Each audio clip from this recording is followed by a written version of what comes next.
friends, welcome to Mom's Favorite Times. இன்றைக்கி நம்ம சேனலில் நெல்லிக்காய் வச்சு எப்படி ஒரு மிட்டாய் பண்ணுறதுன்னு பார்க்க போகிறோம். இந்த மிட்டாய் ரொம்ப சாஃப்டாக இருக்கும். இது நம்ம வீட்டிலே செஞ்சு வச்சிட்டோன்னா குழந்தைங்களுக்கு ஸ்நாக்ஸாக கூட அதை கொடுக்கலாம். இந்த வின்டரில் டெய்லி ஒன்று கொடுத்தா சளி பிடிக்காமல் இருக்கும். நெல்லிக்காயில் விட்டமின் சி ரொம்ப அதிகமாக இருக்குது. நெல்லிக்காய் எந்த ஃபார்மில் கொடுத்தாலும் பசங்க விரும்பி சாப்பிட மாட்டாங்க. ஸோ இப்படி மிட்டாய் மாதிரி செஞ்சு கொடுத்தா டெய்லி கண்டிப்பாக கேட்டு வாங்கி சாப்பிடுவாங்க. இப்போது இந்த மிட்டாய் பண்ணுறதுக்கு ஃபர்ஸ்ட் ஸ்டெப், நான் ஒரு 1/4 கிலோ நெல்லிக்காய் எடுத்துக்கிறேன். பெரிய நெல்லிக்காய் தான் இதுக்கு ரொம்ப நல்லாயிருக்கும். இதை நல்லா வாஷ் பண்ணிவிட்டு வேக வைக்கணும். நம்ம கொதிக்கிற தண்ணியில் போட்டு வேக வைக்கக்கூடாது. அப்படி வச்சோன்னா நெல்லிக்காயில் உள்ள சத்து எல்லாம் போயிடும். ஸோ இந்த மாதிரி ஒரு இட்லி தட்டில் துணி போட்டு இந்த நெல்லிக்காய் எல்லாத்தையும் அதில் வச்சுட்டு ஐ ஃப்ளேமில் ஒரு 10 நிமிஷம் வேக வைக்கலாம். இதை நல்லா ஆற வச்சுக்கலாம். இப்போது இந்த மாதிரி நெல்லிக்காய் விதைகள் எடுத்துக்கலாம். இப்போது இந்த மாதிரி நெல்லிக்காயோட விதைகள் எல்லாத்தையும் நம்ம ஸ்லோவாக எடுத்துடலாம்.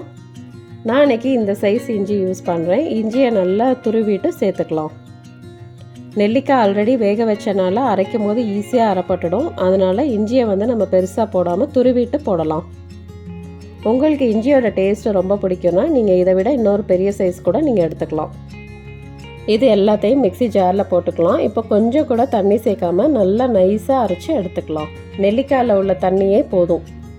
இப்போ இதோட 1/4 கப் கார்ன்ஃப்ளவர் கூடவே 1/4 கப் தண்ணி ஆட் பண்ணிக்கலாம். இன்றைக்கி நான் வீட்டிலையே பண்ண ஹோம்மேட் கார்ன்ஃப்ளவர் ஆட் பண்ணிக்கிறேன். இதையும் சேர்த்து நல்லா நைஸாக அரைச்சிக்கலாம். கார்ன்ஃப்ளவர் சேர்க்குறது ரொம்ப முக்கியம். அதுதான் நமக்கு மிட்டாய் மாதிரி கன்சிஸ்டன்சியில் வரும். இல்லைன்னா அல்வா மாதிரி ஆகிடும், நமக்கு பீஸ் போட வராது.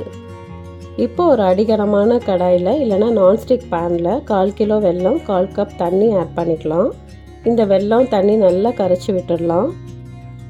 இந்த வெல்லம் நல்லா கரைஞ்சவுடன் வடிகட்டிட்டு அதில் உள்ள தூசி கல்லாம் எடுத்துகிட்டு திரும்ப அதே பேன்லேயே ஊற்றி நல்லா காய்ச்ச ஆரம்பிச்சிடலாம். வெல்லம் நல்லா கொதி வரணும். இப்போது இந்த ஸ்டேஜில் நம்ம அரைச்சி வச்சுருந்த நெல்லிக்காய் பேஸ்ட் ஆட் பண்ணிக்கலாம். இந்த நெல்லிக்காய் பேஸ்ட் ஆட் பண்ண உடனே கைவிடாமல் மிக்ஸ் பண்ணிகிட்டே இருக்கணும், இல்லைன்னா கட்டி விழ ஆரம்பிச்சிடும். இந்த மாதிரி ஒரு 5 மினிட்ஸ் நம்ம கண்டினியூஸாக மிக்ஸ் பண்ணிகிட்டே இருக்கணும். நல்லா அல்வா பதம் வர வரைக்கும் மிக்ஸ் பண்ணிகிட்டே இருக்கணும். இப்போது இந்த ஸ்டேஜில் சுக்கு பவுடர் ஆட் பண்ணிக்கலாம். உங்களுக்கு ஏலக்காய் டேஸ்ட் பிடிக்கும்னா ஏலக்காய் பவுடர் கூட ஆட் பண்ணிக்கலாம். இதோட நான் ஒரு ஸ்பூன் நெய் ஆட் பண்ணிக்கிறேன். உங்களுக்கு நெய் வேணான்னா நல்லெண்ணெய் ஆட் பண்ணிக்கலாம். நல்லா டேஸ்ட்டாகவும் இருக்கும். அதே போல் சட்டியில் ஒட்டாமே நல்லா வரும். இது இன்னுமே நல்லா கெட்டியாகணும். அது வரைக்கும் கிண்டிக்கிட்டே இருக்கலாம். நல்லா அல்வா ஸ்டேஜ் மாதிரி வரும். அது வரை மிக்ஸ் பண்ணிகிட்டே இருக்கணும். எல்லாம் நல்லா சேர்ந்து அப்படியே திரண்டு வரும் வரைக்கும் மிக்ஸ் பண்ணிவிட்டு ஆஃப் பண்ணிடலாம் அடுப்பு ஆஃப் பண்ண உடனே இமீடியட்டாக ஒரு ட்ரேயில் பட்டர் ஷீட் போட்டு இதை ஊற்றிக்கலாம். இல்லை நீங்கள் பிளேட்டில் நெய் தடவி கூட யூஸ் பண்ணிக்கலாம்.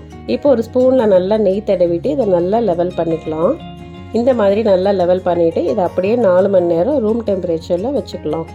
அதுக்கப்புறம் 3 மணி நேரம் எடுத்து ஃப்ரிட்ஜில் வச்சிடலாம். அதை ஒன்றும் டிஸ்டர்ப் பண்ணாமல் விட்டுடலாம். இப்போ நல்லா டைட்டாக இந்த மாதிரி மிட்டாய் மாதிரி ஆகிடும். இப்போ இதை ஒரு பிளேட்டில் ட்ரான்ஸ்ஃபர் பண்ணிவிட்டு நமக்கு என்ன சைஸ் பீஸ் வேணுமோ கட் பண்ணிக்கலாம். கட் பண்ணும்போது ஒட்டுற மாதிரி இருக்கும். நல்ல கார்ன்ஃப்ளவர் நைஃப்பில் தடவிட்டு கட் பண்ணால் ஈஸியாக வரும்.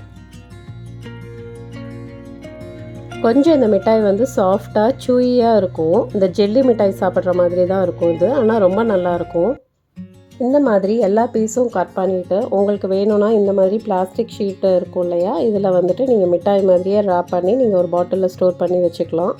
இல்லைனா இதே மாதிரி பீஸாவும் நீங்கள் ஒரு ஏர்டைட் பாக்ஸில் ஸ்டோர் பண்ணி வச்சுக்கிட்டா 1 மந்த் ஆனாலும் கெட்டு போகாது.